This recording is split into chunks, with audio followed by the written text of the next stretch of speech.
श्री राधा जी वैसे तो दही बेचवे नहीं जाती है, पर सब सखियाँ जाती है तो किशोरी जी ने सोचा, पूरा दिन अकेली मैं क्या करूँगी? लाओ मैं भी इनके संग चल दूँ। सो आज सब सखियाँ के संग दही बेचने के लिए सब गोपियाँ जा रही थी और किशोरी जी उनके संग यमुना पली पार गई।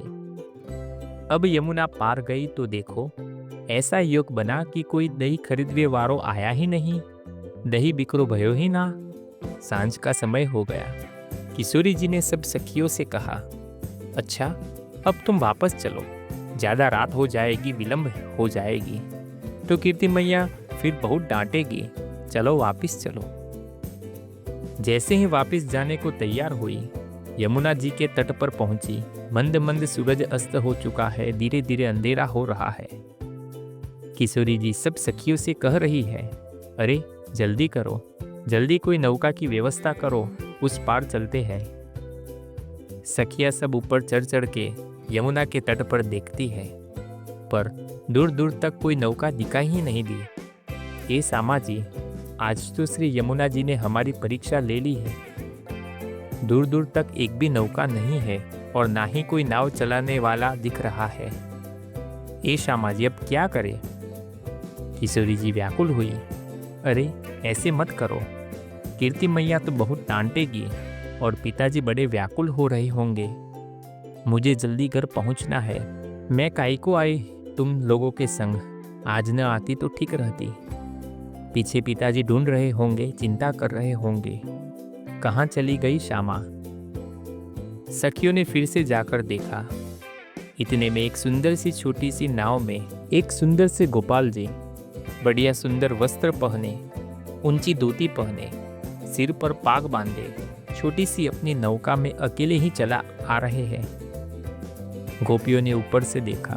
अरे श्यामा जी, एक नौका तो दिखाई दे रही है छोटी सी। नौका में गदमदरो सो छोरो बैठो है।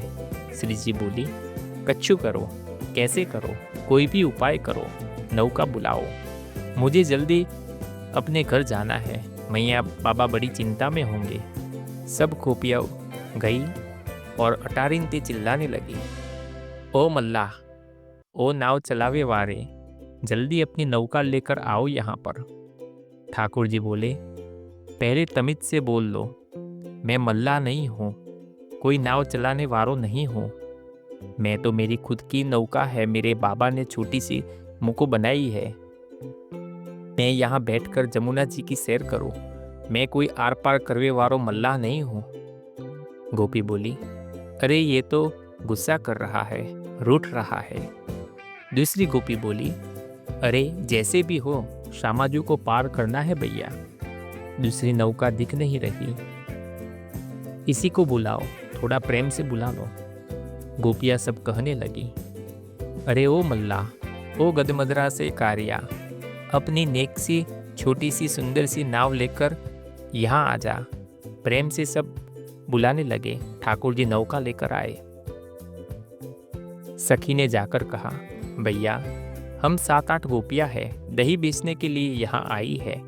अब दूर दूर तक कोई नौका दिख नहीं रही है, सांझ ढल रही है। भैया कृपा कर दे, हमें उस पार पहुंचा दे। ठाकुर जी बोले, मैं नहीं कर रहा हूं पार। जैसे ठाकुर जी अपनी नाव में बैठ के जाने लगे, सबने नाव पकड़ ली। अरे तेरे हाथ पांव जोड़ते हैं भैया, मत जावे।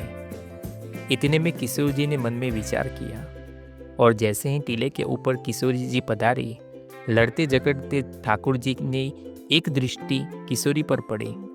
श्री जी को देखते ही ठाकुर जी की ना हाँ में बदल गई। अरे भैया, तेरे हाथ पांव जुड़ने से पार कर दूंगा, ठीक है, पर पहले मुझे सब सखियाँ दिखाओ। तुम्हारा शरीर कैसा है और तुम्हारा कहीं वजन ज़्यादा तो नहीं है? जो अगर ज़्यादा होगा तो मेरी नाव डूब जाएगी। ठाकुर जी सब गोपियों को रिजेक्ट करते गए। तू तो बहुत मोटी है, तू तो डूब जाएगी। फिर ठाकुर जी ने श्री जी की ओर देखकर बोले, वो कौन खड़ी है ऊपर? सखी बोली, नज़र नीचे कर, हम पर तो तू बड़ा बता रहा है। ठाकुर जी बोले, मुझे लगता है तुम सबकी स्वामिनी जी है ये। तब ललिता विशाखा बोले, सुन, बैठेगी तो केवल वहीं बैठेंगी और कोई नहीं बैठेगा इस नौका में, और किसी को ना बिठाऊंगा। किशोरी जी नीचे उतर कर आई। किशोरी जी समीप पहुंची। ठाकुर जी बोले, क्यों नजर हट नहीं रही मुझसे? क्या बताऊं, ऐसा प्यारा हूं मैं, जो देख ले मुझे तो देखता ही रह जाए। ठाकुर जी बोले, पहले एक काम होगा। अब क्या होगा? बोले, जो तुम्हारी श्रीजी है, इनके पामन में बड़ी धूल मिट्टी लगी है, पहले मैं इनको साफ करूंगा। अरे भैया, अकेले इनका वजन सह सकूं, मेरी नौका इनके पैरों में धूल मिट्टी लगी है, इसका वजन नौका में गया तो डूब जाएगी मेरी नौका। श्रीजी तो पीछे अड़ गई। मैं नहीं स्पर्श कराऊंगी। सखियों ने समझाया, श्रीजी देखो, दूर दूर तक कोई नौका नहीं है, एक ही नौका है। अब ठीक है, जैसा भी है, पार तो करा ही देगा। ठाकुर जी ने सुंदर एक स्थान नियुक्त किया, जहां श्रीजी का एक चरण रख दिया। यमुना जल भर के ला रहे हैं और अपने हाथन से ठाकुर जी श्रीजी के चरण स्पर्श करके धो रहे हैं। किशोरी जी अपने आप को संभाल रही है। ठाकुर जी बोले, हाँ हाँ सामा जी, आप बिराजो, नौका में बैठो, मेरी सब लोग पीछे रहना, कोई मत आ जाना, मेरी नौका डूब जाएगी न तो। किशोरी जी बिराज गई। अब किशोरी जी ठाकुर जी के तरफ कमर करके बैठी है। ठाकुर जी बोले, अरे नौका तो आगे क्यों नहीं बढ़ रही? बोले, तुम्हारी जो स्वामिनी बैठी है गलत बैठी है। अरे मेरी नौका ऐसे नहीं चलेगी, मेरी तरफ मुंह करके बैठो, तब नौका बढ़ेगी।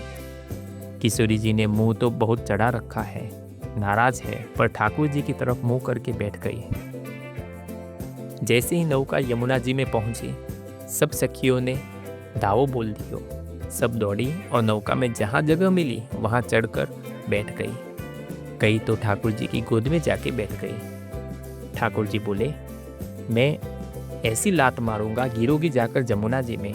सखी बोली, अब बीच में पहुंच गए, डूबेंगे तो तुम्हें भी ले चलेंगे संग में, अब चुपचाप हमें पार करा दो। चलाते चलाते ठाकुर जी ने अपनी पतवार रोक दी और अपने पांव ऊपर करके, भूख लग रही है मुझको बहुत जोर से, भोजन चाहिए, भोजन मिलेगा तो नौका उस पार होगी। सखी बोली, अरे तेरा भोजन तो हमारे पास है ही, दही और माखन आदि सब रखे हैं, यह मेरा भोजन है, कराओ मुझे। ठाकुर जी बोले, मैं अपने हाथ से नहीं खाऊं, मेरी मैया जैसा हाथ तो केवल तुम्हारी स्वामिनी का है, वो खिलाएगी तो मैं खाऊंगा। बीच मझधार में खड़े हैं, अब क्या करे? किशोरी जी बोली, मेरी तरफ देखियो भी मत ललिता विशाखा, तुम्हारी 3 बात मान ली है, अब नहीं मानूंगी। ठाकुर जी बैठ गए। आओ खिलाओ, यही दियो सब, इधर उधर मत लगा देना। किशोरी जी हाथ से सामग्री खवाए रही और किशोरी जी के नेत्र ऐसे आकर्षित हो गए। जैसे ही ठाकुर जी के नेत्रों में देखा, ठाकुर जी मंद मंद मुस्कुराते श्यामाजू को देख रहे हैं। श्री जी का रोम रोम पुलकित हो गयो, नेत्रों से अविरल अश्रुधार गिरने लगी। पीछे खड़ी सब सखियों ने विचार कियो, जी का भैया ये स्तब्ध क्यों हो गए दोनों? ललिता विशाखा ने जाकर किशोरी जी को नेक चेतायो। तब सामाजू को नेक होश आयो। होश आते ही किशोरी जी बोल पड़ी, ना ना, श्याम सुंदर नहीं है। अरे मुझको ऐसो लगी कि श्याम सुंदर है, पर इतनो बुरो श्याम सुंदर थोड़ी हुए। बोलो राधे राधे।